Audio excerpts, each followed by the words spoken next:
call the February meeting of Carnegie Borough Council to order, and we'll start with a moment of silence. If I may, Mr. President, I'd like everybody to remember the victims of the tragic shooting that occurred at the Delaware courthouse today, and their families.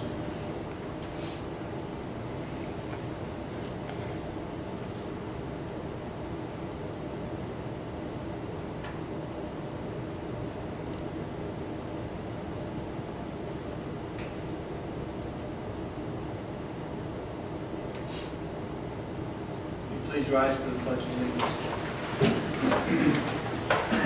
I pledge allegiance to the flag of the United States of America and to the republic for which it stands, one nation, under God, indivisible, with liberty and justice for all.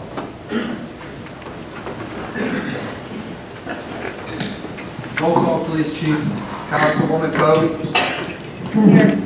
Councilman Ferris. Here. Councilwoman Demko. Here. Councilman Katina. Here. Councilman Sarsfield. Here. President Velas. Here. Mayor Kubistik. Here. All present. At this time, if there's anyone that has a motion or comments to make on the motions that are listed in the agenda, which you found at the doorway, any comments regarding these motions, this would be your opportunity to speak now.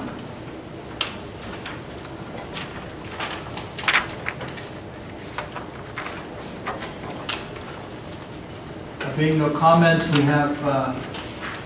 have some proclamations to make, Mr. Mayor. It has to be voted on first. Is that after we make the motions? After we make the motions, then the mayor swears them. Okay, so this will be after the administrative motions. Thank you. All right, so we'll continue with the administration and finance motions. Councilman Katina. Thank you, Mr. President. Motion to approve the minutes from the council meeting on January 14th, 2013. Second. Comments or discussion? Roll call vote, please, Chief. Councilwoman Kobe. Yes. Councilman Ferris. Yes. Councilwoman Demko. Yes. Councilman Katina. Yes. Councilman Sarsfield. Yes. President Velas. Yes. Motion passes. Motion to approve the February bill list and bill list addendum. Second. Comments? Mr. President, on the bill list, same as I'm voting tonight as I voted last month, I'm going to be against the Carnegie Fire Department for the payment of the loan for the land for $1,011.77. I'm against the Fidelity Bank mortgage for the building for $7,943. And I'm also against the $1,235 that we paid to their attorney for last month. Thank you, Councilman. Any other comments? Roll call vote, please, Chief. Councilman Ferris. No. Councilwoman Demko. Yes. Councilman Katina. Yes. Councilman Sarsfield. Yes. Councilwoman Kobe. Yes. President Velas. Yes. Motion passes 5-1.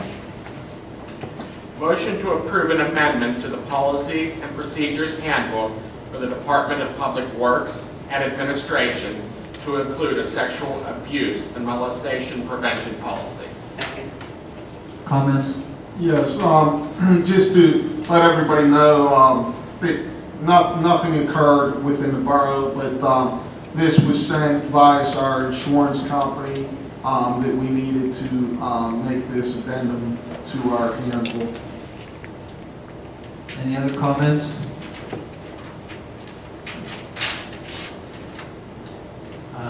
All in favor, say aye. Aye. Opposed? Motion carries. Motion to appoint Councilman Bob Veras as a delegate to the Allegheny County Southwest Tax Collection District. Second. Comments?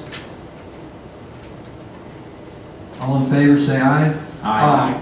Opposed? Motion carries. Motion to appoint myself, Pat Katina, as an alternate delegate to the Allegheny Southwest Tax Collection District. Second. Comments? All in favor, say aye. Aye. Aye. Motion to appoint, Opposed? I'm sorry, Motion carries. I'm excited about the junior council people. Motion to appoint Brittany Piper to the position of junior council person with a term expiring December 31st, 2013. Second. Comments? I just, Go ahead. you know, this is a program that's been here and been gone and been here, but anytime that we can involve young people into our system, I think it's very valuable. Just a few weeks back, I was fortunate to do an interview with a young gentleman from New Canaan University on my position. So anytime we can involve our young people and make them learn the people and understand the system, we hope that they are involved here and that they stay involved. I think it's a great and unique opportunity for us here. Thank you. Other comments? Yes, Mr. President. Thank you. This is a program I'm very in support of. Like I've said before, the children are the future of Carnegie, so I'm glad they're getting involved and I'm glad they're going to take part in these meetings. And I'd actually like to thank the mayor for contacting the school district and getting these two great candidates, so thank you. If there are no other comments, all in favor say aye. Aye. Opposed? Motion carries. Motion to appoint Christopher Cardillo to the position of junior council person with a term expiring December 31st, 2013. Second. Comments? The only comment I have is that both received very nice letters of recommendation from Dr. Sassini, who is the principal there. So we've all seen those. So I think these are two very good candidates. Thank you. Any other comments? All in favor say aye. Aye. Opposed? Motion carries. So at this time, having voted and approved the nominations of these two young people to join our council, I would ask the mayor to make a formal swearing in. Thank you, swearing in. Would you both like to come up? Rick, do you want to? Sure.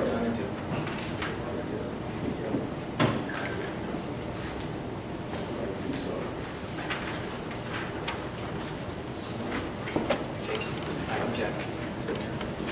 Rick. Rick DeMoss. What we'll do is we'll do it right here, that way we'll be right on the camera. Basically, when I say aye, you just still. I'll just read here first. You repeat after me. Keep it short. And then the only part you have to know is that where it says aye, and I say state your name. What you'll do is you'll say aye. State. Don't repeat, state your name. Okay? Okay. Raise your right hand. I state your name. I Do solemnly swear to support, do solemnly swear to support, obey, and defend the Constitution of the United States of America obey, and defend the Constitution of the United States of America and the Constitution and the laws of this Commonwealth, and the Constitution and the laws of this Commonwealth, that I will, during my term of office as junior council person, of office as junior council, perform the duties of my office perform the duties of my office, and with fidelity, and with fidelity, that I have not paid or contributed that I will not pay or contribute, or promised to pay or contribute, or promise to pay or contribute, directly or indirectly, directly or indirectly, money or anything else of value, money or anything else of value, to procure my nomination, to procure my nomination, appointment, appointment, or election except for necessary or election or except for necessary, and legitimate expenses expressly authorized by law, and legitimate expenses expressly authorized by law, that I have not knowingly violated that I have not knowingly violated any law of this Commonwealth, any law of this Commonwealth, or procured it to be done or procured it to be done by others in my behalf, by others in my behalf, that I will not knowingly receive, that I will not knowingly receive, directly or indirectly, directly or indirectly, money or anything else of value money or anything else of value for the performance or non-performance for the performance or non-performance of any act or duty pertaining to my office, of any act or duty pertaining to my office, than the compensation that is allowed by the law. and the compensation that is allowed by the law. Okay, that's it. You are officially, that's it as a law.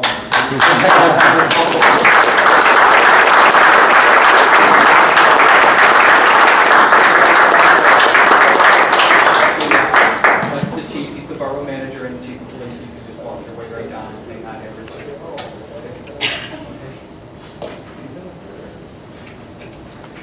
Congratulations. We have to revamp.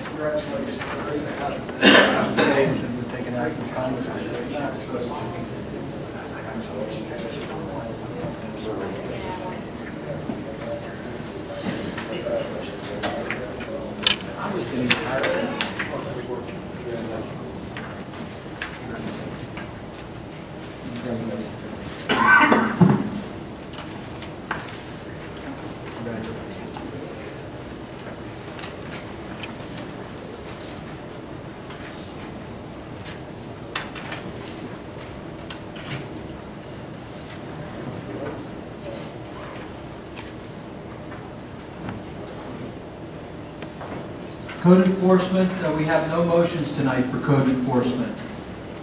Public Works motions, Councilman Demko. Motion to approve payment number 4 to KDS Demolition in the amount of $6,013.50 for work completed to date.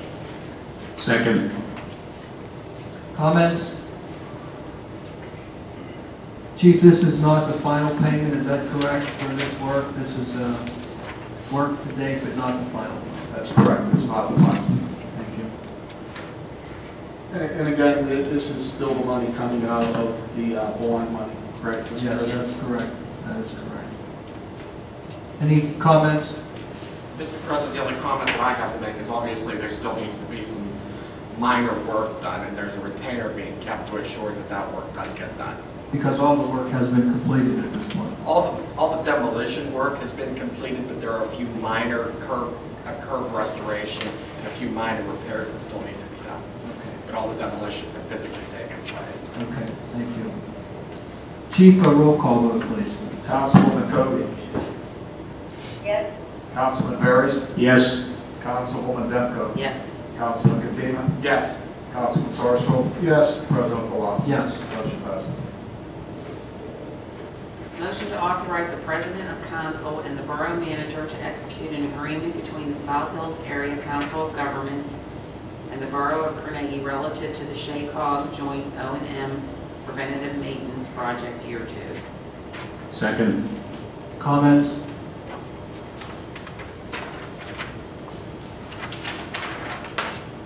Roll call vote, please, Chief. Councilman Veras.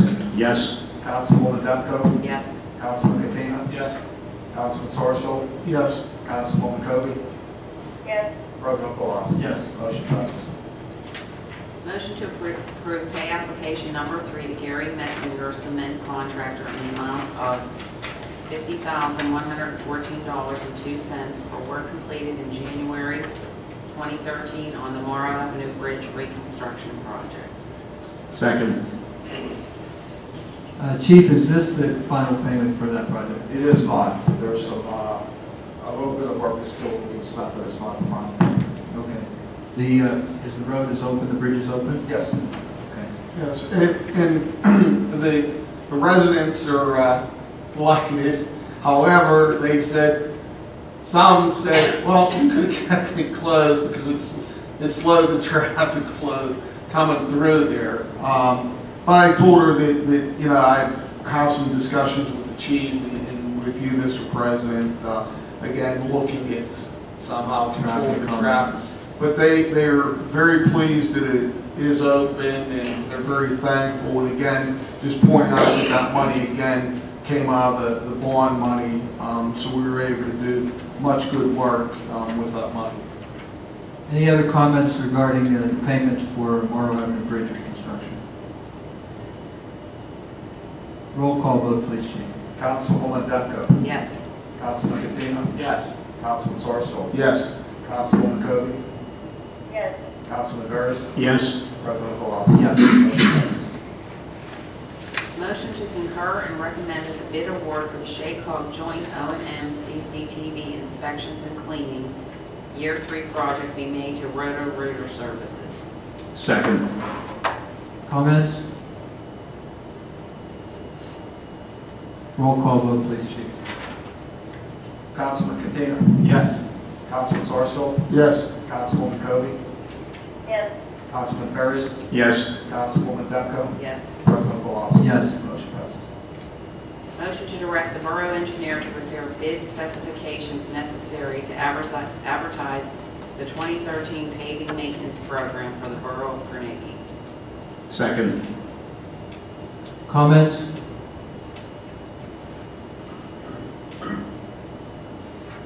Just that, you know, we, our engineer, the chief, rode around the borough, looked at, you know, some of the roads in the worst condition.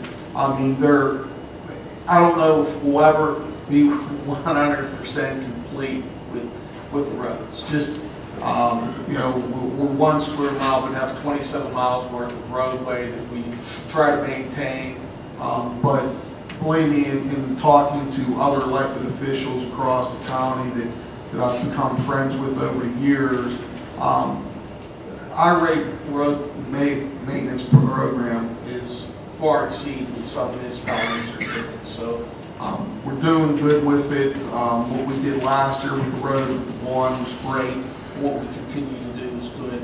But you know, if your particular road's not getting paved, it's not off the radar. You know, when monies are here, we'll get it done. And when we know exactly what roads we're going to do this year, we'll let you know that too. We have that pretty much done, except for discussion between two. We have it very much narrowed down, I believe. So Other than two. Yeah, we'll be making a final decision, and we try to get this out early in the year, because the earlier we get this out in the year, it does save us money. So that's why we try to get this out in the February meeting. Could you tell us which roads they are that you're going to be advertising for bids? When will the list be finalized, Councilman? Do you think it'll be finalized by the end of this week? I'm pretty sure we just have to decide between. Those two roads. It'll be decided by the end of the week, sir, and we'll be making bids for that. Okay, well, which roads are they that you're considering? That's my question. Which roads are you considering? I know that you haven't finalized the list, but which roads have you considered? Williams Way, which is the alley behind the old post office that runs the length from Elk Street to Broadway. That's in very poor condition. 7th Avenue. 7th Avenue, the last part of 7th Avenue, which has not been repaved. Okay, Street. Bouquet, not Bouquet, but Plum on it. Plum, I'm sorry. Plum Street, which goes from Chestnut to Bouquet. And Woodbridge is... Woodbridge, part of Woodbridge, which is in Carnegie. And Councilman, what were the others? Are we going to talk about Mansfield Extension? Well, not in this Not one. on, that's not paving. Okay, all right. Not very, just going down there. Modern was all. Modern. Modern. I Those didn't hear the are last one. I'm Modern. sorry. Modern. those are the streets that are under consideration. Thank you. Was there a road that you were... Hoping for? I'm just saying that you're ready to put out a bid, but you're telling me that The you bid, know. the bid will be not specific. I understand. Yeah. I understand how the bidding process works. I just wanted to see what roads that you were considering. And depending on, obviously, the bids that come in, will justify as to which roads will be completed. If we can do them all. Yeah. You have some experience in this. Well, what about Trimble Street? That's still cobblestone. Which street is that, sir? Trimble, coming off the main artery. Over there by the Boy Scout, go up. That's still cobblestone street. It's a brick street, yes, sir. It is not on the list for paving. And one thing that Mr. President did, which I thought was you know, he was getting to the core of the issue. He brought up the issue about, you know, does it make more sense to just re-brick a road or to pave over? Because, you know, I think some people would like to honestly keep brick streets, but our engineer gave a specific answer that it's just not cost effective anymore to lift the bricks, put the bricks back in. So at some point, again, you know, it's not on the list for now. And again, there are roads. Swallow Hill Road is in very poor condition. It's not on the list this year. There's a lot of roads to be considered. That is a sheet of ice, a little bit, the snow comes down. Yeah, I mean, I would almost bet that he can make the list next year. Brick streets are difficult in ice, and there's no question about it. Any of the brick streets are dangerous when there's freezing rain and ice. And we're gonna pay bouquet, so just for this year, like bouquet instead of going up the brick. Not bouquet. Okay. No, it ain't okay. Well, plum's at the bottom, I mean, it's right, Trimble's there, then bouquet goes, and then plum. This motion is to direct the borough engineers to prepare the bids. It's not to actually advertise the bids. It's to prepare the bid specifications necessary to advertise. So this gives them the authority to go ahead and prepare those documents. Any other comments? All in favor say aye. Aye. Opposed? Motion carries. Mr. President, I got a call I have to go, but Mr. Barris will read my motions for me. Very good, thank you.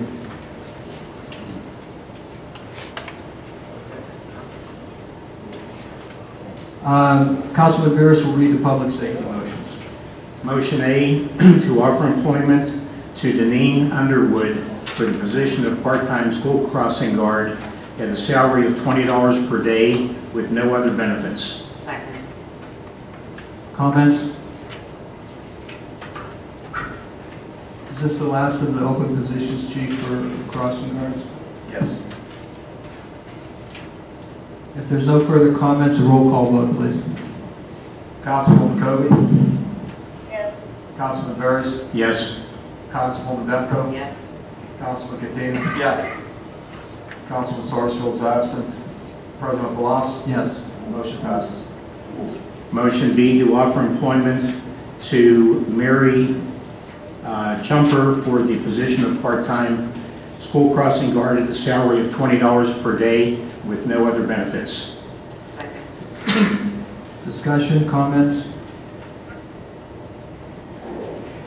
Roll call vote, Chief. Councilman Veras? Yes. Councilwoman Demko? Yes. Councilman Katina? Yes. Councilman Sarsfield is absent. Councilwoman Covey? Yes. President Velas? Yes. Motion passes. Motion C, to ratify an animal control agreement between the municipality of Mount Lebanon and Carnegie Borough to provide animal control services to Carnegie Borough. Second. Comments, discussion? Chief, does actually the municipality of Mount Lebanon handle that, or they? That's correct. They do. They do. It's not a subcontract to another organization. They're the actual person named the contract. Thank you. Roll call vote, please. Councilwoman Demko? Yes. Councilman Katina? Yes. Councilman Sarsfield is absent. Councilwoman Covey? Yes. Councilman Veras? Yes. President Velas? Yes. Motion passes. Motion D, to permit the closing of East Main Street between Robert Street and Broadway Avenue from 7 a.m. on Saturday, March 16th, 2013, and 6 p.m. on Sunday, March 17th, 2013, for a block party sponsored by Riley's Poorhouse. Approval is pending proof of an extension of premise permits from the Liquor License Control Board and other restrictions, obligations as outlined by the Chief of Police Borough Manager. Second. This request came from Jim Riley, the proprietor of the poorhouse. The weekend that is mentioned is St. Patrick's Day weekend. St. Patrick's Day is actually on Sunday, but typically the party or the parade that they have in Pittsburgh is on Saturday. And Mr. Riley is requesting to have part of his street blocked off for an outside St. Patrick's Day party. And he has met all the requirements that the chief has placed in front of him. And at this point, we are simply awaiting approval from the LCB that he has permission to sell beer out on the street. But he has met the other requirements that we have put on him, including having police there and controlling the situation as the police chief requires. Does anyone have any comments regarding this? I have a comment. My name is Jim Boyd. I'm a resident here in Carnegie. My concern is that we're setting a precedent here, allowing businesses to, at their whim, decide when and where they can serve alcohol. I understand that it's a weekend activity this year. Next year, however, St. Patrick's Day will not be falling on a Sunday, and perhaps it's falling on a Monday. I don't know.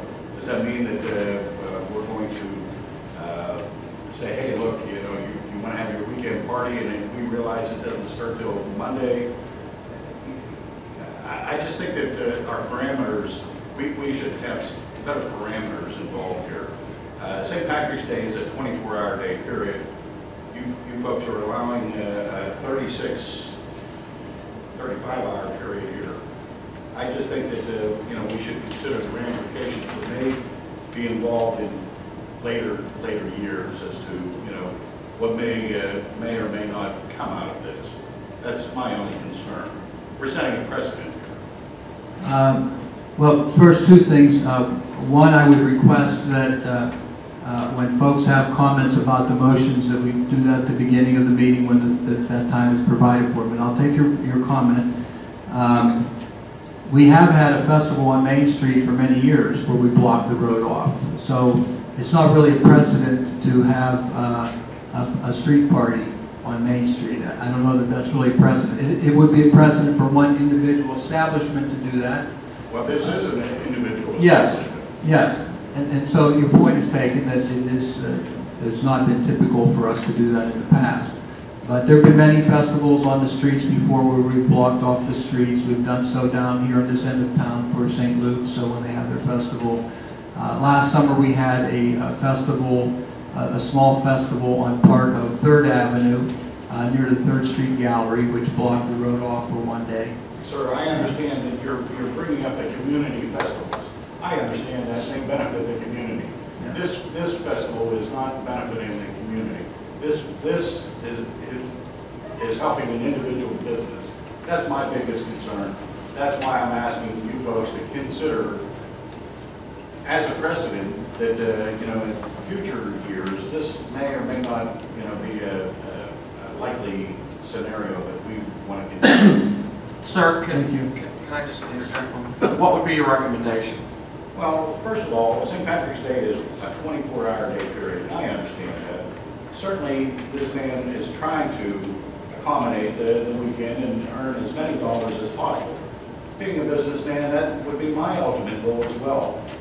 But we're also, not jeopardizing, but we're limiting and restricting the community in their ability to have a throughway street, which is a main street, a main artery, on a Saturday, all day Saturday, and all day St. Patrick's Day.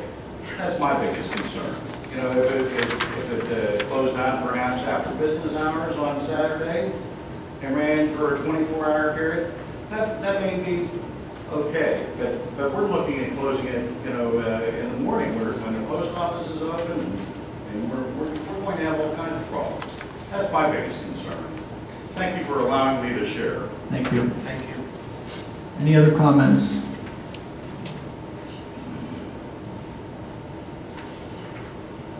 I have one, too. Is the poorhouse going to pay for security? Yes. They're required to pay for off-duty policemen for that time period. Okay. Chief, that this is a roll call vote, or is it?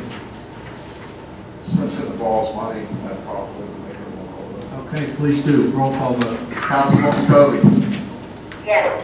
Councilman Veras. Yes. Councilwoman Demko. Yes. Councilman Catania. Before I answer, I do understand your concerns, sir. But I believe we're trying to help the businesses of Carnegie. We don't want to inconvenience our residents, obviously, but we want to help the businesses of Carnegie and encourage people to come to Carnegie, and maybe this will bring a few more residents in on the weekend to go to Bob's Diner or what have you. So go to places in Carnegie during this time frame. So hopefully we can make it a little bit better. I mean, so I'm going to vote yes, but I do understand your concerns. Well, I'm sure Mr. Rowley doesn't want more people to go to Bob's Diner, but Well, it's going to bring people in, and they're going to need more places to eat. And they're going to, you know exactly what I'm saying. So, but thank you very much for bringing that up. Thank you. Councilman Sarsfield is absent. President Blas. Yes. Motion passes. Councilman Veras, community development motions, please. Motion A, to ratify the recommendation of the Planning Commission to accept the proposed parking lot reconfiguration for the property located at 429 Robert Street, lot and block number 103-M-164. Second. This is this piece of property is the parking lot of Papa J's Restaurant. They had originally submitted drawings for the restoration of that property after the raising of the church that was formerly there, and they have submitted revised drawings to the Planning Commission recently, and the Planning Commission has accepted those revised drawings. At this point, Council needs to decide whether it will accept the recommendation of the Planning Commission and approve that plan for that parking lot. Any comments by Council members?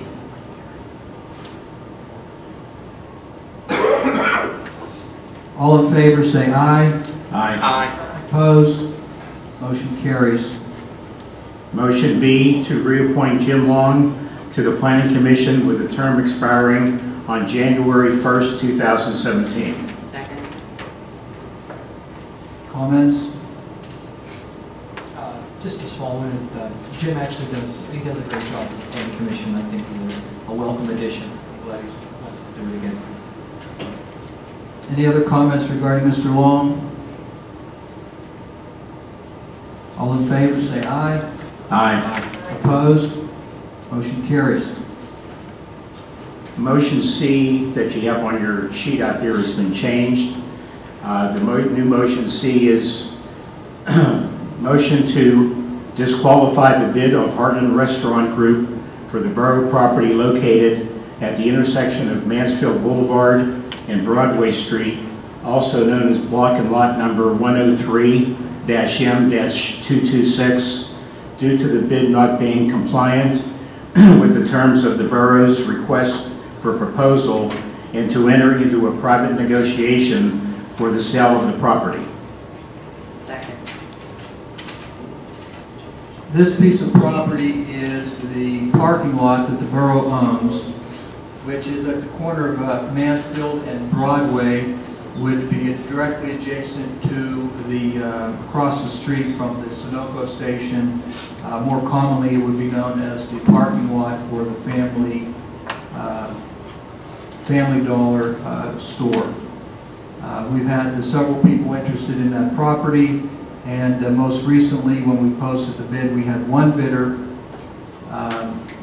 That bid had some error. That bid response had some errors in it, and so we have to reject that bid.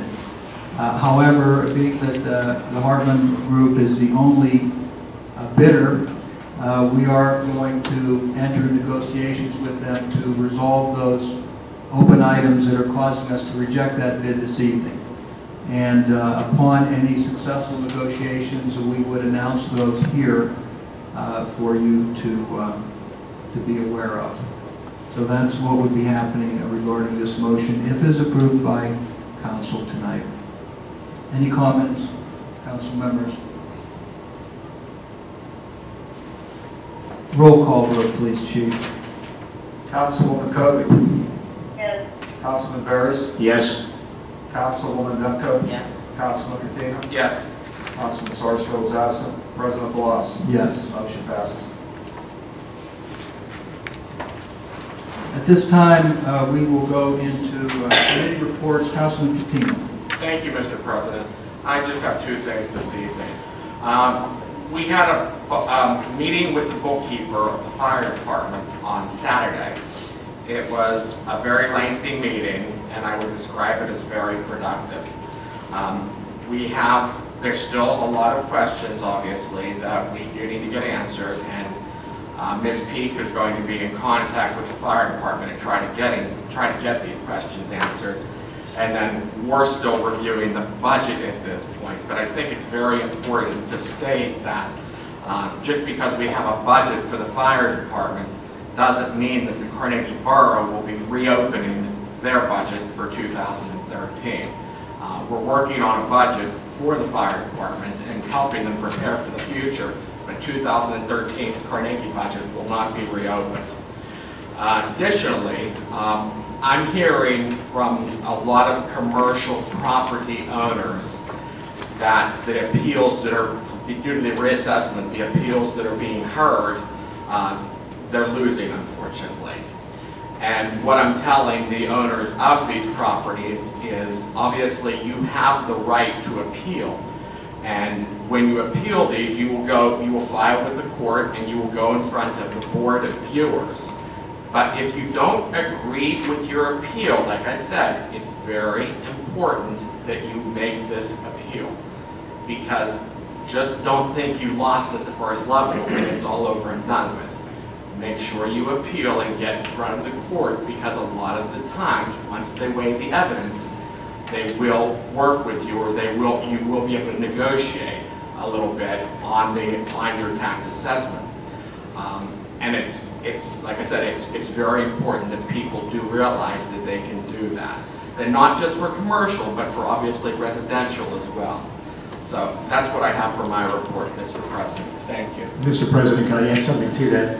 I did the same thing where I appealed my assessment, and I thought that they had too much square footage for my lot and for my house, so I went down. They scheduled a hearing for me. Well, they determined that they needed to come back out to my house to do a measurement, which they did, and they told me at that time that their numbers were right and I was wrong. So they were going to reschedule a meeting for me, a hearing for me to go back down there, and I never heard from them. So our solicitor actually told me that I missed the hearing, but they never contacted me. When I called down there and I read the newspaper, they're missing a lot of people. They're not contacting you to tell you when your hearing is. So after you file an appeal within 3 weeks, if you haven't heard anything, you have to call them back. Now, strange one with myself, they told me that I was wrong. They never told me when the hearing was going to take place, but I won.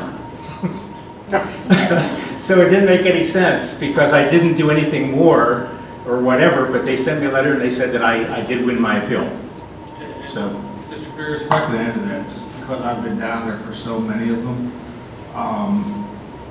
you got to understand, this is an office that probably handles like 4,000 or 5,000 a year, and in 2012 they were tasked with doing 100,000, and they did a remarkable job considering that was 20 times what they usually do.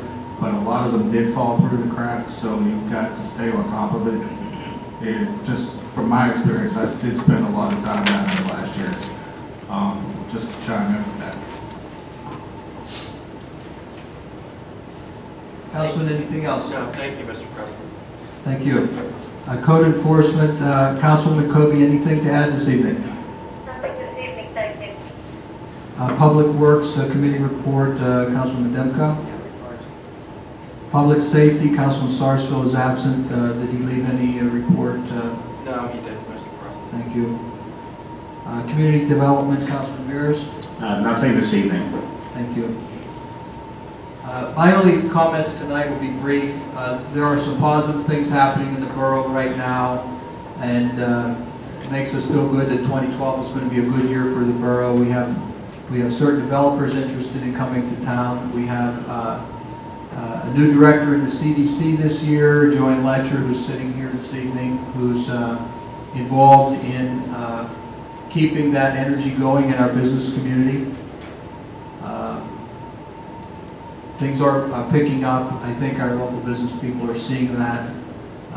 I've talked to a number of people in the community in recent months who have moved to Carnegie in the last 2 years and are just thrilled. A lot of times we hear residents saying they've lived here for 30, 40, 60 years and they have a kind of a negative feeling about where the town is. And yet I meet people who have moved here from Upper St. Clair, have moved here from the city, and they think Carnegie is just the greatest thing. So I think it's a little different perspective. We know that we have a great location in Carnegie. We know it's very accessible. It's a safe town. It's an inexpensive town to live in. It's an inexpensive town for our businesses to operate in, and feeling very good about where things are going at the moment. I would hope that the fire department issues will be resolved soon. This is an issue we've struggled with for 3 years, and at times it can be very tedious, and nonetheless, little by little, we're getting closer and closer to the fire department doing the things that it needs to do to be a professionally run organization. And I expect we'll be making some announcements in the next month or so regarding that. We don't have anyone here. Is there anyone here from the fire department this evening? Mr. President? Yes. Mr. DeMarco, welcome. I didn't see you sitting there. Yeah. Hi, how are you? Very good, thank you. I appreciate it. Just a couple of minutes of council's time. I know that, Mr. Keeney, you mentioned you had a meeting over the weekend with the bookkeeper. I had spoken to her this afternoon. I know there's some outstanding issues that came up. I think one of the biggest ones I know we've talked about in the past, and I've talked about it with Mr. Lucas, is the mortgage on the property. I'm prepared to start working on that with the borough. I know Mr. Lucas and I have been back and forth about that. And I'm talking to the fire department about that issue. I think that's probably one of the top ones from a finance standpoint. Some of the other smaller items were still some questions on some expenses. Those are coming. I tried to get a couple of them today. I'm still working on them. I will say this. I think that, yes, they've come a long, long, long way. We're looking at a draft here of 7 years of quite a bit of detail. But since my involvement, and I've helped the volunteer fire department here for, gosh, I'm thinking back to when I helped them get all the tax exemption work done on their property. Joe remembers that several years back. So, I know a lot about maybe the last 7, 8 years of the volunteer fire department here at Carnegie.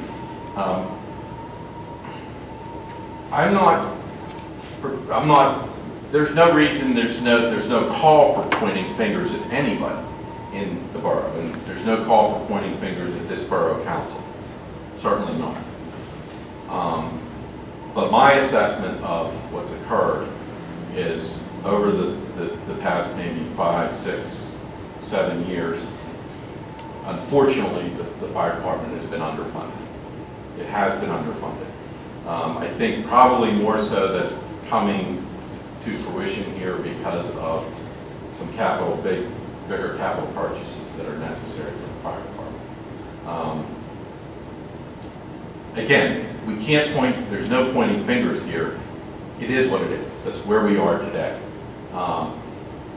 As you know, I'm an elected official in Ross Township. I've been at that now for 13 years. There's some really hard pills to swallow for us as elected officials. When, you know, I said, one of the hardest pills that we've had to swallow, we all have, has been the sanitary sewer costs that we all have to incur, the tremendous amount of money that we have to come up with for those repairs. I bring that up because I see an analogy, a very good analogy. It wasn't my fault that 20, 30, 40 years ago, commissioners in Ross Township chose to ignore what was under the ground, deteriorating slowly over a number of years. Unfortunately, it fell in our laps in terms of the fact, you know, in terms of the funding that's necessary now to repair, to make up for what wasn't done over those years.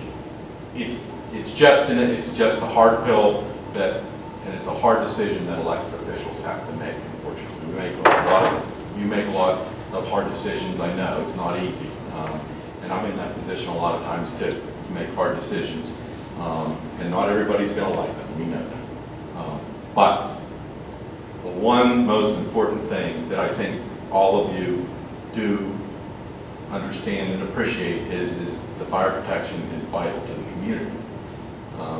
We just can't ignore the need for the fire protection, and unfortunately, it's something. It's a hard pill that may have to be swallowed.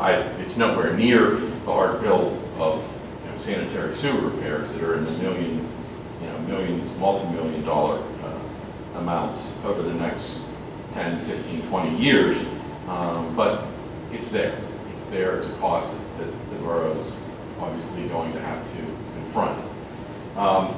So, with that said, I noticed, Tina, you said that you were not, the budget's closed. There's not likely to be consideration. Well, and Mr. DeMarco, actually, with what we're giving them, their budget isn't that far off with what they're already getting.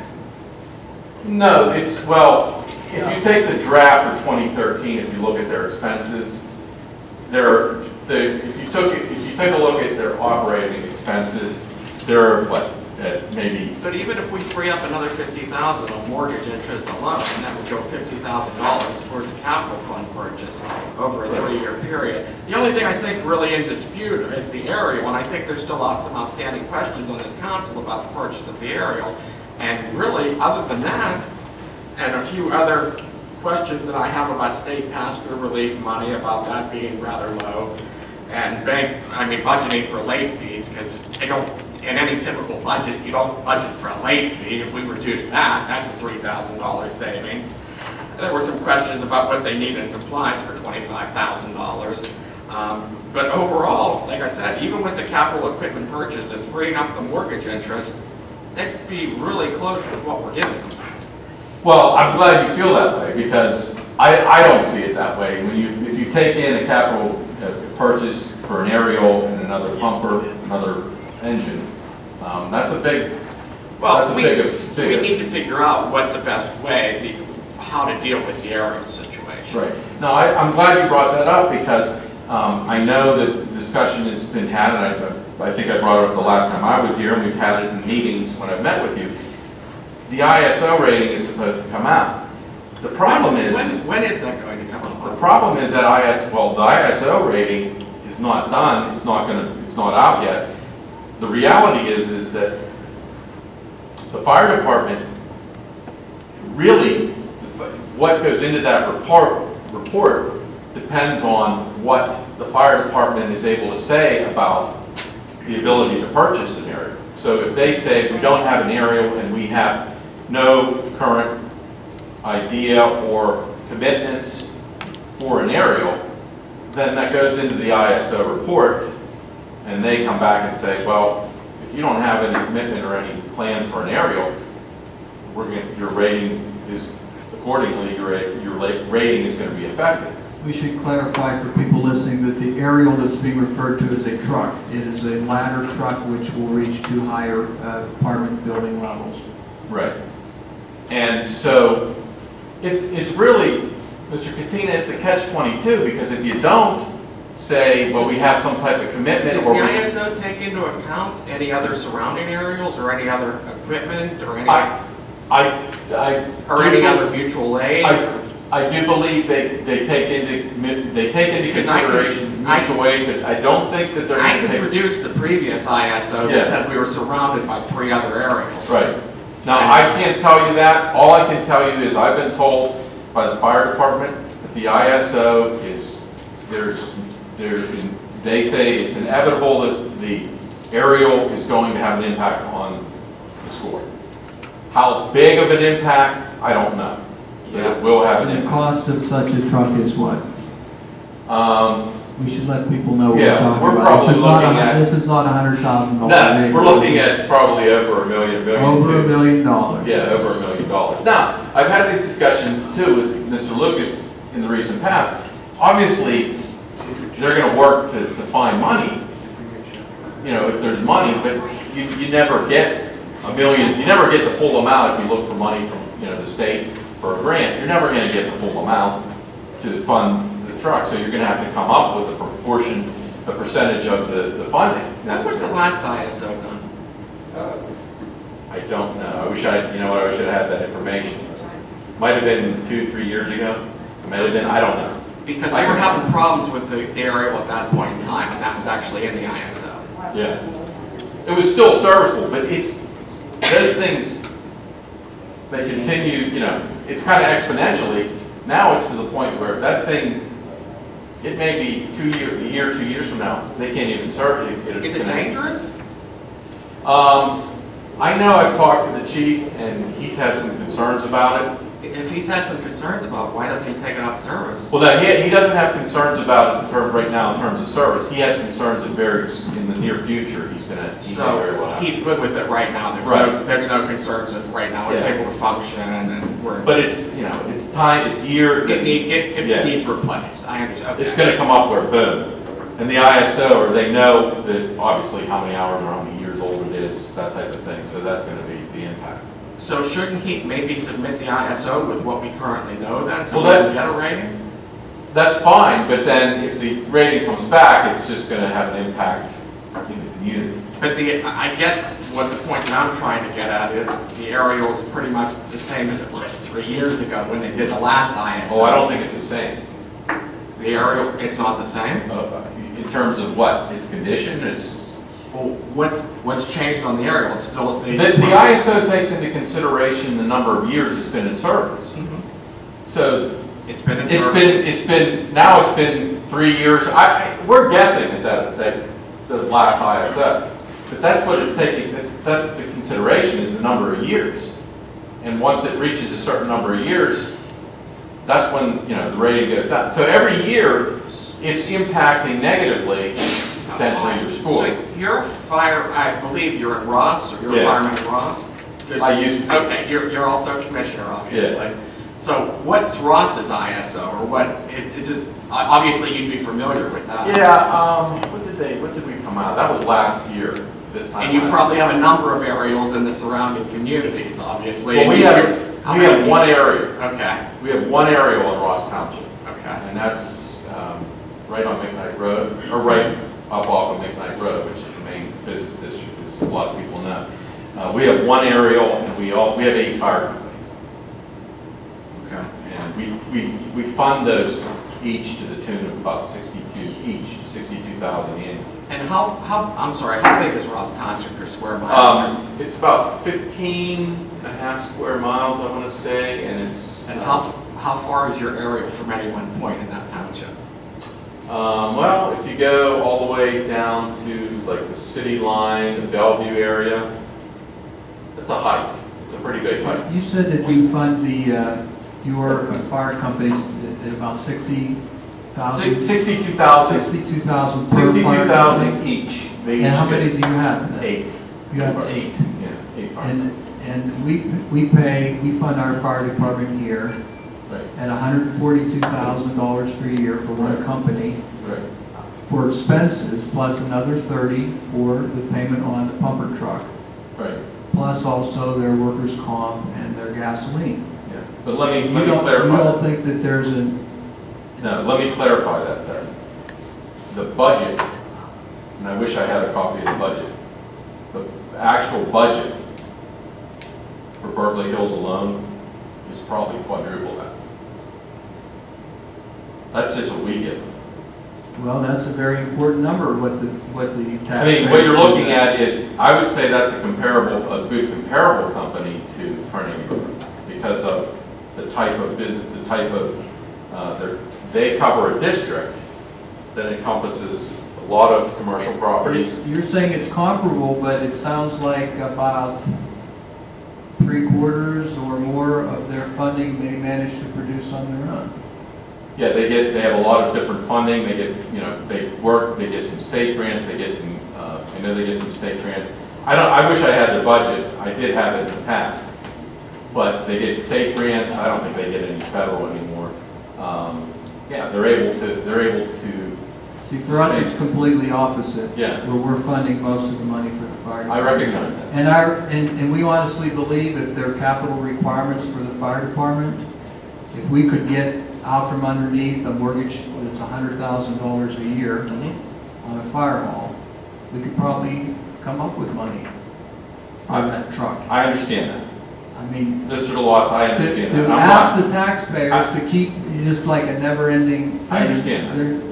I understand that, and I believe you. I'm not arguing that point at all, and I want to work through that. I mean, I know that that's something that we need to work through. I understand the concern. But I just want to be cautious about you trying to compare. It is a larger budget. Now, do they do fundraising? Yeah, they do fundraising. But more and more, and it's a lot different because over there they have a lot more volunteers, a lot more volunteers than Carnegie. But we do pay in Carnegie for the size of our community, the size of our fire company, probably the most of anybody around here. Well, again, I caution the comparisons. That's coming from the borough. Right. Money that's coming from the borough. Right. To fund the fire department. Right. Is probably higher here by percentage than just about anybody else. I understand that, but again, I caution on, percentages of what you fund because every community is different in terms of what's going on, what their expenses are, what their long-term expenses are. That's why you need to find an apples-to-apples comparison. And I'd be happy to work with you or anybody to look at some apples-to-apples comparisons. But just to say, well, Crafton funds X percent from their budget. And I hear what you're saying. I hear exactly what you're saying, Dan, but for the taxpayer who says, why am I paying 3 times as much as Crafton is paying, where residents in Scott Township are paying? I mean, you could make all those arguments you want, but they still see what it is. Right. I mean, what it is, what they pay for out of their pocket. I mean, it's... I understand that. Again, I'm not arguing the point that you're not funding the fire department. I'm not, look, that's not the point. The point is that apples-to-apples comparisons, I think, should be made if we're going to do that, number one. Okay? And again, number two, as I said at the onset, it's simply about over the years, a funding gap. There's a funding gap. It was and again, not pointing fingers, it happened. Okay? And the funding gap really boils down to huge gap in capital expenditures. Now, capital expenses, in terms of capital expenditures that are facing them right now. It's as if, I've been involved in other organizations. They haven't put money away over the years that they should have, because they're going to have capital expenses 10 years, 15 years out, and nobody wants to, they don't want to think about that. They don't want to think about that. And that's, I think, another good analogy. There's organizations that all of a sudden, because they didn't want to raise fees, they didn't want to put more money away, over the years they want to raise revenue somehow and ask people to pay a little bit more to put aside in a capital fund. All of a sudden now, 10, 15 years out, they're looking at major expenses that they should have accounted for, meaning they should have built a capital fund for that. It's how most any organization business should operate. So that's, and we're hopeful that the fire department will is recognizing that, and that the the refinancing of the mortgage would allow them to create a capital fund that will drive these things in the future. Well, I hope that they can start doing that, certainly, if the refinancing helps that along, that they can do that. And I know this is a tough issue, and you don't want to, nobody wants to talk about, what's needed, or if they need more, and how are we going to raise revenue. If we need more revenue, if you need, in order to fund the fire department, and certainly in order to fund, a capital purchase like a $1 million, $1.2 million, or $1 million, could be anywhere from $1.2 million to $1.8 million total for both a new fire engine and a new. But Dan, I'm not completely sold on the aerial idea. We're surrounded by, within a half-mile radius, we're surrounded by East Carnegie. These are the number of areas of each of these: East Carnegie, Glendale, Crafton, Greentree, and Borough Hill. That's $6 million of equipment and aerials that, within a half-mile radius, and if I expand it out maybe another half a mile, I can include Bridgeville and Mount Lebanon. So we have 7 responding aerials within a 1.5-mile radius. You know what? I would probably have to disagree with you. I think your ISO is probably not going to be good. You don't think they're going to take that into account about the responding aerials or responding companies within a certain amount? Yeah, but it's not going to. Your ISO is going to go down, and it's not going to go down. It's going to go down, and it's going to go up actually, because if they go down, that's an improvement. I'm sorry, go up. Yeah. I'm sorry. That's your meaning. No, that's not going to have a good enough impact for. In order for it isn't. You're going to. It's going to go up to the point where it's going to increase rates. It is. So I just want to leave one more thing with the council.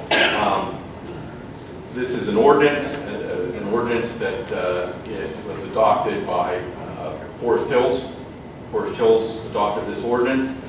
It's a very open-ended ordinance insofar as potential way to fund the fire department in the community. And I would ask that you take a look at it.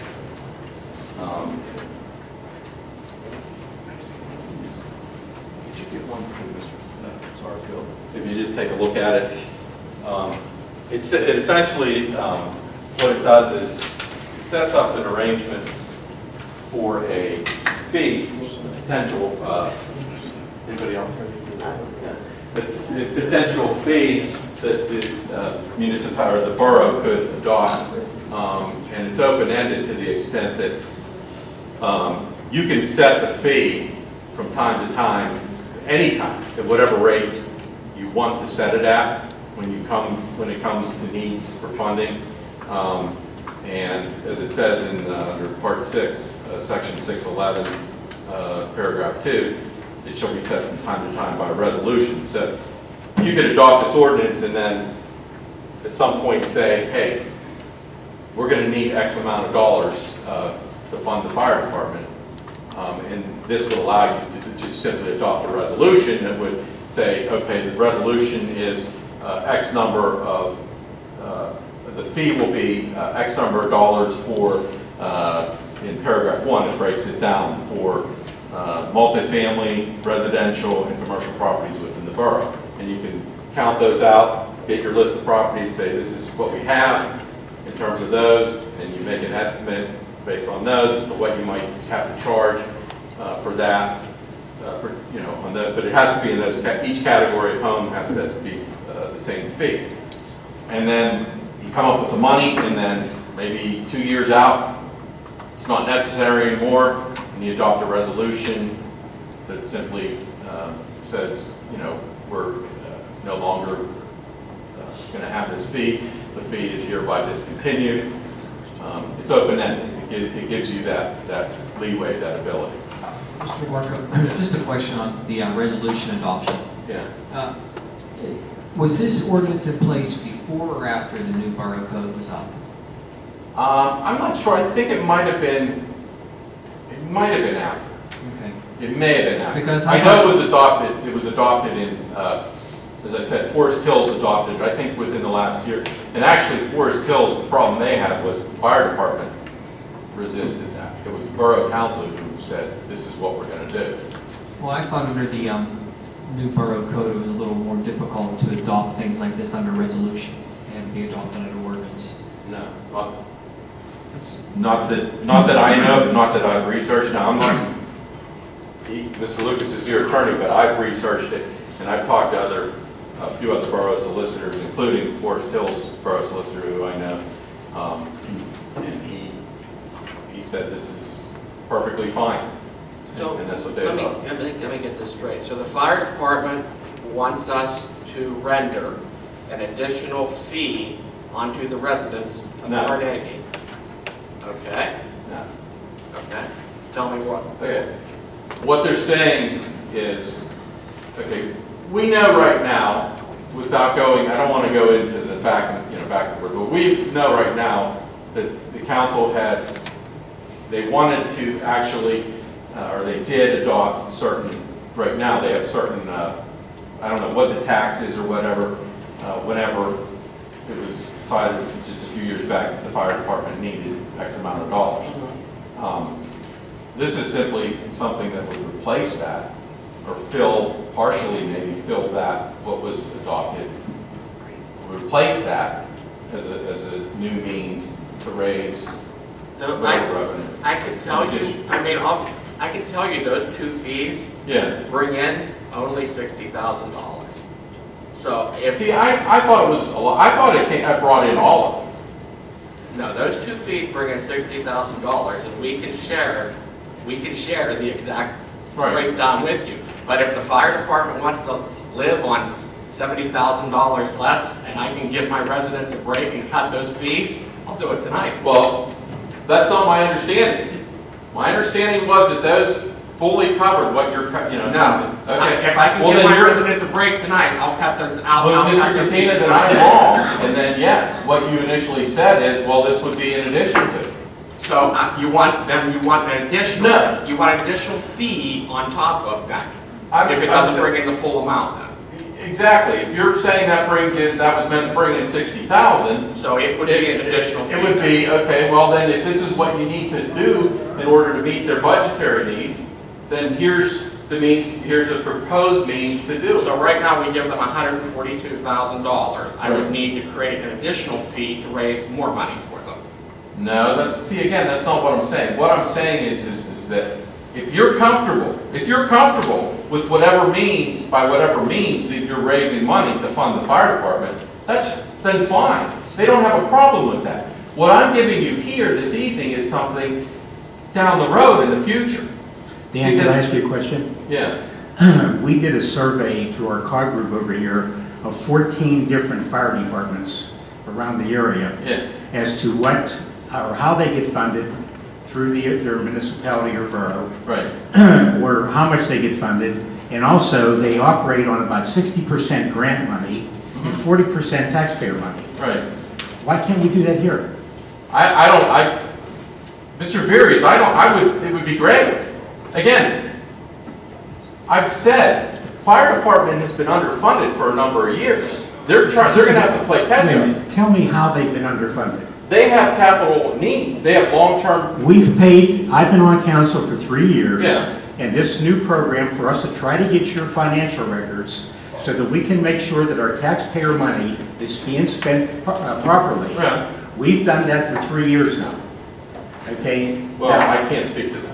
Well, yeah, you came to the meetings, I was at the meetings, there's 3 or 4 of us up there to meet with you. I'm not going to speak to something that I was not privy to before I was involved. But they do I don't point operate fingers on, like that, Mr. Veery. why can't we write a grant with our fire department here in Carnegie? You can. You can. Well, why don't we? Tell me. Well, I don't know why not. I'm glad you're bringing that up. Okay. Because they've told me, my clients, they've told me in the past that, they've lost some money. And they've lost some money, and I won't go into it, but one grant, there was a problem with the grant. I won't go into it. It wasn't their fault. But they want to write grants, Mr. Veery. Believe me, they'll do whatever. If the borough manager or if somebody else here wants to assist, and if they have some expertise, they welcome that. They welcome that. But you're comparing, again, I don't want to compare apples to oranges when you do surveys of other municipalities. Well, how else could we know what we're talking about if we don't check with other people? I understand that too. I agree with you, but again, I still have to reiterate that grants are good, and they're willing to do that. But again, we're looking at something that's been underfunded for a number of years, okay? Again, not pointing fingers, and now we have to address it, and we have to look at it from here on out. We have to say, how might we do this? Mr. DeMarco, we will take this under advisement. I would appreciate it if you would, because I think it's a good means to... Just so I can answer just one question. Those two fees brought in last year $15,000. Well, just to answer your question. Yes. Here's our P&L. I'll Okay. share it with you after the meeting. And you know what? That's far from what I've had discussions with other borough officials about. So I'm confused. So there you go. If that's the case, again, I know you're doing it now in your budget, but you have, again, I can't express enough that there's going to be some bigger expenses that may have to be dealt with. I understand. I just have a hard time passing on an additional fee to our residents. And I understand you're up there. How are you going to get them to pay? Who's going to pay for this? Excuse me, gentlemen. We can't have a 1-hour fire department meeting tonight. We just can't do that. If I just could conclude and ask him the question, and I'll end it there. When an attorney says he's going to conclude, that could take an hour. You don't have it. I understand. Mr. Catena, how are we going to ask our residents to pay for the millions of dollars in sanitary sewer? That's my question. The fire department is a lot different than the sanitary sewer repairs. Obviously, there's not 7 aerials surrounding a sanitary sewer. I understand that, Thank but you, Councilman. there's no responsibility. Thank you. At this time, we have 2 new junior council members. We're getting an education already tonight on how council works. Ms. Piper and Mr. Cardillo, if you have any comments tonight? Thank you. Mr. Mayor, please. Thank you, Mr. President. For the month of January, we had criminal arrests of 29, traffic citations number 57, parking tickets 67, complaints and self-initiated activity from our department 1,003. I'd like to give you guys the year-end numbers for last year. These are the numbers off the UCR, which is the Uniform Crime Reporting System. And the offenses from last year that were known, for 2012, we had 1,363, and in 2011, there were 1,458. This marks a 6.5% reduction in offenses from 2011 to 2012. We also, under the actual offenses, very similar, which is just, one is considered offenses that are known, and one are considered offenses that are actual offenses. Not much difference in the numbers, but the difference in the 2 years would be 6.3%. So there was over a 6% reduction in offenses that we handled last year. Here's some important key statistics out of those yearly reports. Under the Part 1 crimes, which are the more severe crimes, the larceny and the theft in our community were up somewhere about 18%. Robberies were increased slightly. And there was a decrease in burglaries, forced entry burglaries by 48%. And there was also a, I guess, a fairly substantial increase in motor vehicle thefts, autos. Take it for granted that there wasn't a large number of these, so even a small increase can have a substantial effect on the number. There was a 50% increase for motor vehicle thefts. And under the less substantial crimes, more summary offenses, we had the DUIs, or, well, I don't want to say summary offenses, but the less substantial crimes, DUIs were up in our community 60%. The public drunkenness was down 25% over between the last 2 years. This to me is the most substantial number. The fraud was up 900%. While the numbers weren't incredibly large, it is a large gain in the fraud cases. It could be for a couple of reasons. One is our department has done an aggressive campaign of alerting individuals about fraud, so we may have better reporting. It also may be that there's just a much larger increase in fraud. I'd also like to thank some of the newspapers for running some stories on the fraud that we've had in this community, alerting individuals. But either way, it looks like that increase in fraud is substantial enough to catch our eye, and once again, we want to ask everybody to be extremely vigilant for all types of fraud. If you see the news or read the newspaper, there's a new scam out every week. I can't even keep up with all the new scams, and they always target the most vulnerable people in the community. A lot of times it's our senior citizens who are very caring and likable and will listen and talk to people, and they'll take that and use that to their advantage. Yes. Did anybody call you about I saw it in the news. Do you want to mention it, or? Well, two people called me. Actually, one of them was my daughter. The Duquesne Light called. Somebody called her saying that they were from Duquesne Light and that they needed information from her. And they had a program that would lower your electric bill. Well, she immediately said, I'm not going to give you that information, but give me your number and I'll call you back. And he said that he wouldn't give her the number, but he would call her back. When she called Duquesne Light, they said they have no program at all like that. I mean, it sounds legit when they call, so just be cognizant of that. So, sorry to apologize while you were on that subject. I appreciate it. And thank you very much, Councilman Petro. Which is a perfect example, the frauds are getting more complicated and more, the fraudulent individuals are getting, the ones perpetrating the frauds are getting more determined, so you have to be very careful. One area that we were up in a little bit was drug possession, especially in marijuana and other, and I think some of the other has to do with some of the synthetic drugs that have been floating around in the communities, the K2 marijuana and stuff like that, fake marijuana. But that was up fairly substantial over last year. And then the drug possession for cocaine pretty much remained flat. And overall, in the juvenile category, we were up about 9% in crimes for the offenses in the juvenile category. That was up 9% from 2011. But if you compare the numbers to 2009 and 2010, pretty much remained flat. So it looks like that 2011 was most likely an aberration, just a lower year on the juvenile crimes. But that gives you an idea of what the crime stats were for last year. Our officers did solved a number of cases and did a great job in a number of instances, including a fraud case where someone was where someone actually sent a cab to somebody's house to take them to cash a check. Our officers intervened with that, and we were able to get that, not only stop that, but we were able to get that on the radio, and a couple other crimes that they solved using CSI methods that were very impressive last year. I'd like to talk about just some minor things that we're still concerned about this year. The trucks coming through town. I have been working with Senator Fontana's office. Really haven't made any dent yet with I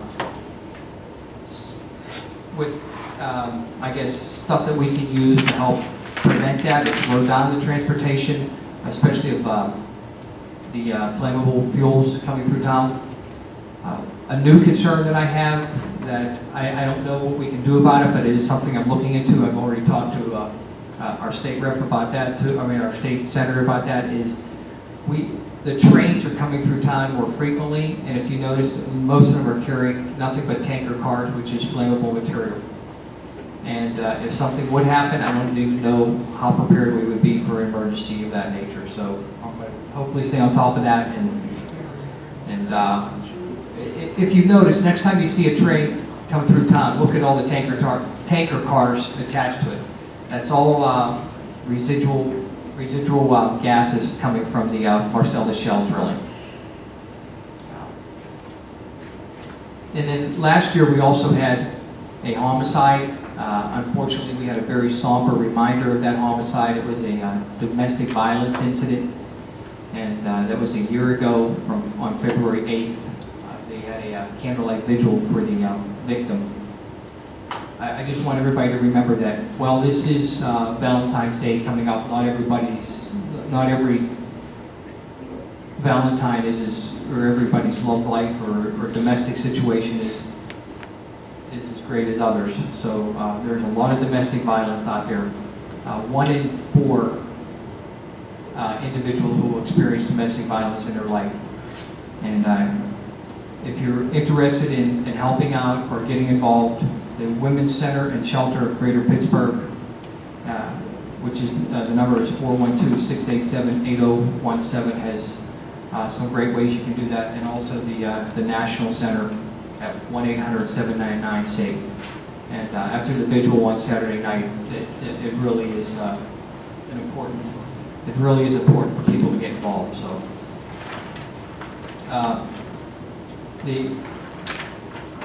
we also had an incident which was minor in nature, and probably handled extremely well by our police department, of an individual who had a paintball gun that looked like an AR-15.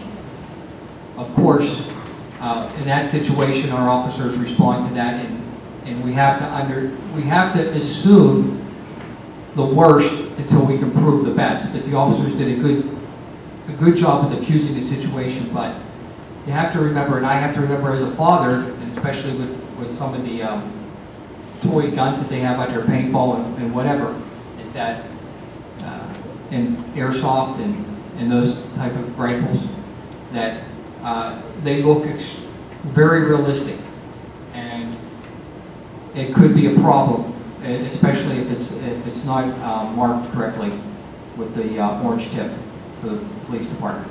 So let's be vigilant on that. The skate park update, we're still in line to raise the money. I will let Councilwoman Demko talk to you a little bit about the next fundraiser. The last fundraiser that we had, the sportsman raffle, it raised over $12,000, and we have the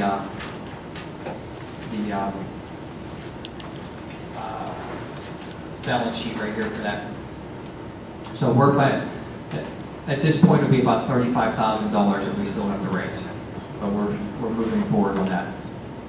And lastly, I will say is that about a year ago, I had talked about getting a slicer for Meals on Wheels. Well, they changed their business model, and they no longer needed the slicer because they consolidated a number of their kitchens into the unit here at Carnegie. But what they needed was a side-by-side stainless steel refrigerator, so we went out and raised the money for that, and we will be dedicating that refrigerator in honor of a longtime worker, Polly Gaskell, this Monday. And she worked there 18 years in service, Meals in a number of different positions on Meals on Wheels, and she's just was a great addition to that community. So we're going to donate the refrigerator in her name. And lastly, Meals on Wheels is always looking for volunteers.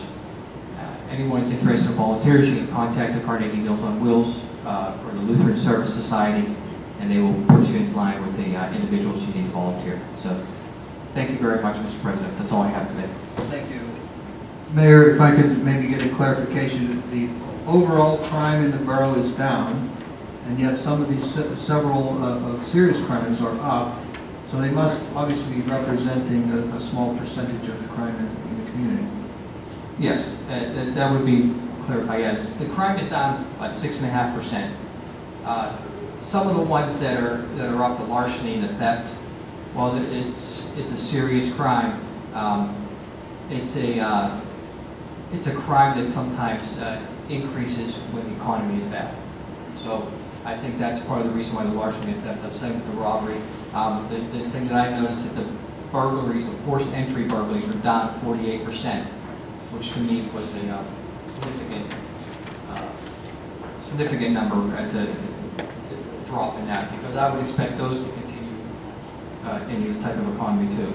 The ones that bother me the most are the fraud, of course, is that the drug possession was not necessarily drug dealing, it was possession. A lot of it has to do with people getting busted with marijuana.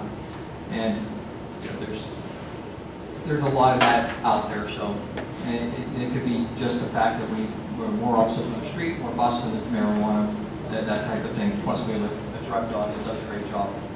But the DUI is being up 60%. And that could be more enforcement, because I would venture to say that if you had any road you picked on a Friday or Saturday night, you could probably nail somebody for a DUI, because people just are not, they just believe that they can drive under any condition, and I think that's pervasive in our society. Thank you, Mayor. Appreciate that. Sure.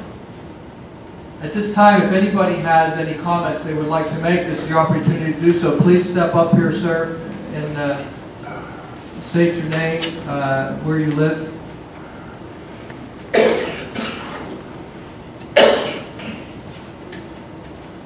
First of all, I'm really impressed with the way things, I've seen a little bit on TV, but this is impressive. We take it seriously, sir.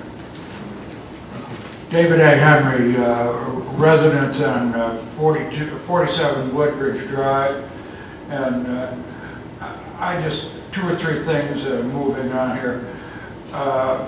One is property on like 922 corner of Washington Avenue and Marshall Street. The exterior, I've noticed all summer long, is really deplorable. Weeds, trash, the exterior, even though it's brick, needs to be painted, trim, and so on. Very bad.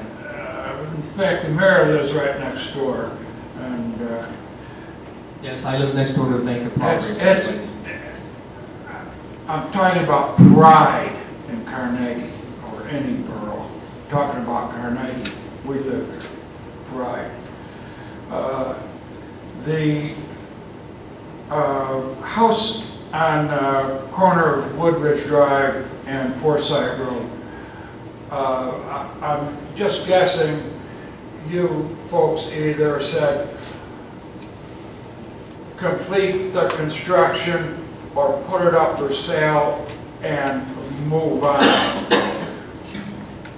I know they probably took a letter. I'm just guessing. $350,000, why didn't they put a figure of $500,000?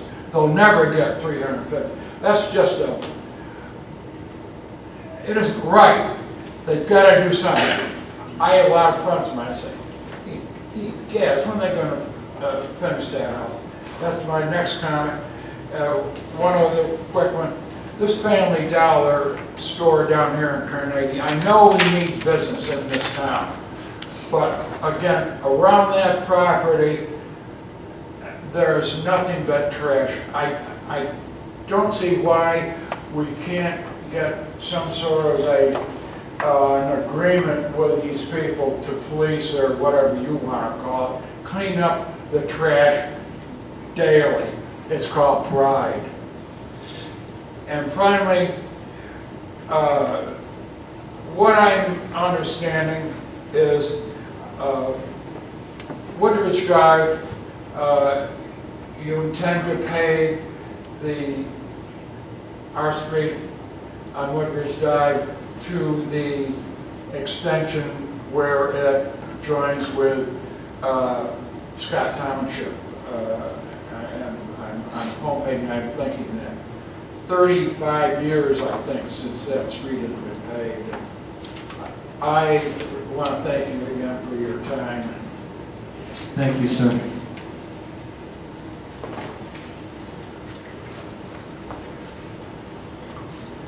My name's Jim Nightingale. I live up on 320 Reamer Avenue. I have a comment. Everybody has to speak in a speaker because I think I'm getting old or I just can't hear no more. Probably both. I go up on the backside of, if everybody knows where Court Street is, the backside of Mansfield, when you go up the back road there is a lot of number of trees. They're really bad. They're dead. They need cutting down or looked at. They're getting unsafe. because years ago, one fell over and hit the guardrail. I go up that hill a lot because it's a shortcut, because I live on Reamer. You know, sometimes if the street's blocked off, I'll go the other way. You know, but I think it's a safety thing, and they really need to look at, and it just needs to be a The trees are chainsaw. on the outside of the street? They're on the left side, They're looking down over the hill. on the side going over the hill? Yeah, right. The crook's down below, you know. But there's a lot of dead ones in there. They look really bad. Now you see them now because of there's no leaves on them. I mean, in a little while you won't notice them, but they're really bad and they need really looked at and some maintenance and looked at. Dan? We were talking about that tonight, about that same street that he's talking. Yeah, the street has some issues, some structural issues, because the hillside's starting to fall away in one of the spots there. Right, yeah. So that's a very big concern for us about the safety of the road itself. Right. But the trees that are, the trees are the limbs hanging over the street? Well, it's just dead trees. They're just sticking up. Sometimes when the spring comes, you won't even see a leaf on them. They're just plain dead. I mean, we're talking 10 or 20 feet high. I mean, they can hurt somebody in the car. Because I go up there a lot. My wife drives them, and so does my daughter. There's a lot of people who live up that hill. Danny one lives up there. I know he goes up. He has to go up there. It's a shortcut. I mean, if he doesn't, that's up to him. But I go up all the time. Yeah, you're familiar with these trees that he's talking about. You take a look into that? Thank you. Okay, thank you.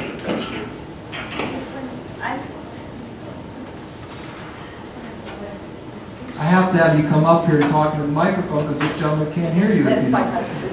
Oh, that's your husband, so he doesn't listen to you anyway. That's attention. Here's a tree, this is a tree, when you come up the hill, like he said on the side, there's a whole big tree going down, and it's gonna hit somebody because it's just hanging there. You know what I'm talking about, Dan? Yeah. So if you can do something with that, that'd be very grateful, because it's dangerous. Dan, you're familiar with the tree she's referring to? Yeah. You know the exact tree? Yeah, I know Danny Thank well. you. Yeah, but it is dangerous though, because I know up here, my husband goes up there, my daughter goes up there. And I told her, I said, do not go that way. She goes that way anyways, it's a shortcut. We're always used to going up that way.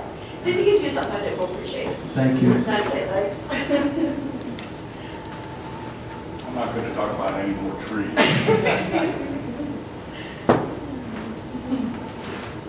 Jim Boyd, 117 Scenic Hill Drive. I want to thank the first gentleman who talked about the conditions of Broadway. That's a major thoroughfare for our business district. And I too was going to mention the Family Dollar. Trashy appearance. Any given time of the day or night you can ride by and you know, it's just not very appealing to any resident or any person that would want to go into the store. But more importantly, we have a parking problem right across the street from there. The Verizon trucks seem to think that their parking is allowed on the sidewalks, and that happens on a daily basis. They have 2 or 3, 4 trucks sometimes lined up on the sidewalks and then double parked. And unfortunately, Jeff, I don't ever see any of your people. They're too busy taking care of the other crimes, I'm sure, to notice but it causes many delays, especially when you're trying to get into the post office or what have you. So the Verizon trucks are a real problem. Sometimes the U.S. Mail, you know, at 11 o'clock, they have their truck backed in to get it, and it really becomes a real nightmare to try to negotiate coming into the business district. Chief, can I ask you on that section of Broadway that he's talking about? I've noticed sometimes in the evenings, like on a Friday evening, people that are going in Papa J's are parked along there on the street headed toward the Sunoco. Is that a legal parking area there? There's no sign that says no parking, right? So, but can people park there? They should not be parked there. It's a sidewalk, and Not on the sidewalk. I'm saying they're parked on the streets. It's just like I don't think there's any signs there that say they can't park there. I mean, Verizon's been there for years, and you know, they have nowhere else to put their trucks. However, you know, that's it's a sidewalk that they're pulling their trucks out on, and they're remaining there for long periods of time, and it causes problems for commuters, both in ingress and egress into the business district. Also, along the corridor by the Citizens Bank, oftentimes, and I realize that we have a parking man who comes by on a frequent basis to do whatever it is that he does. You'll see people park the wrong way. I think that we need to issue some tickets to On the street? On the street. On the wrong side of the street? On the wrong side of the street. In our business district. They're facing the wrong way. Yeah. I mean, that's the basic lesson in getting your driver's license, and you don't do that. And it causes problems when other people can't, pull in properly, and you're just not able to park your car correctly because of that situation. But that Broadway is the main issue. Thank you so much. You're welcome. Thank you. Anyone else have any comments they'd like to add tonight?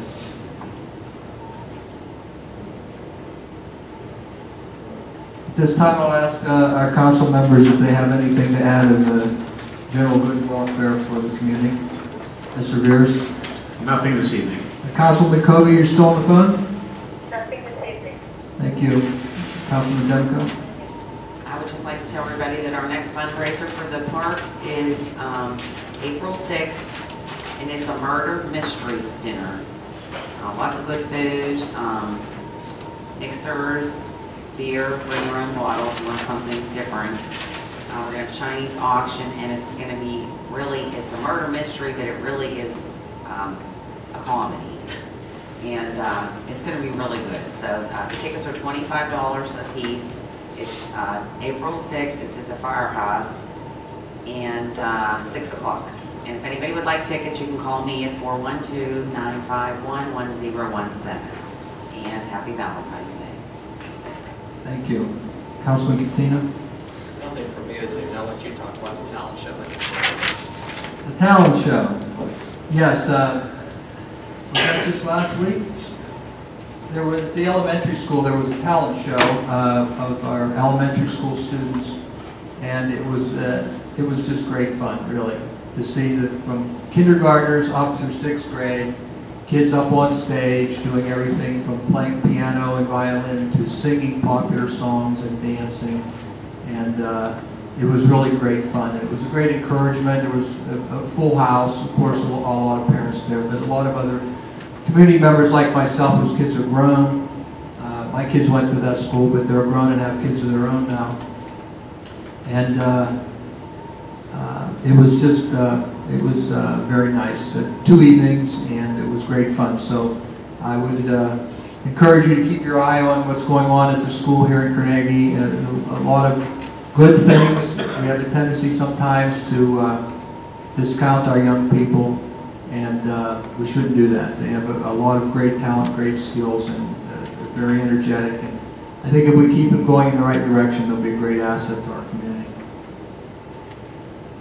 Normally at this time, then, I would call for a motion to adjourn. However, council has some business that we have to continue on Saturday morning.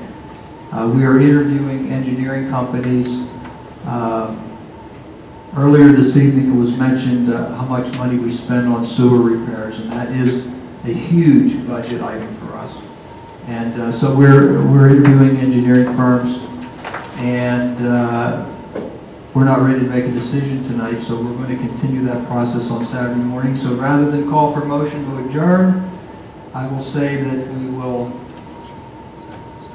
motion to executive session on Saturday morning. Executive session briefly, and you will adjourn motion to reconvene this meeting on Saturday. Oh, we have other business to attend to. Okay, so our solicitor tells me that we have some other business to do yet tonight. So we will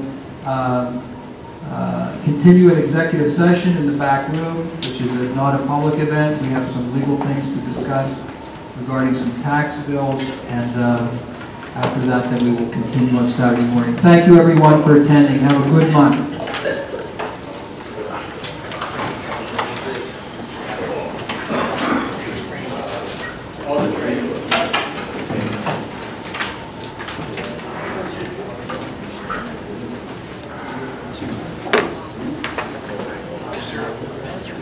Okay, very good.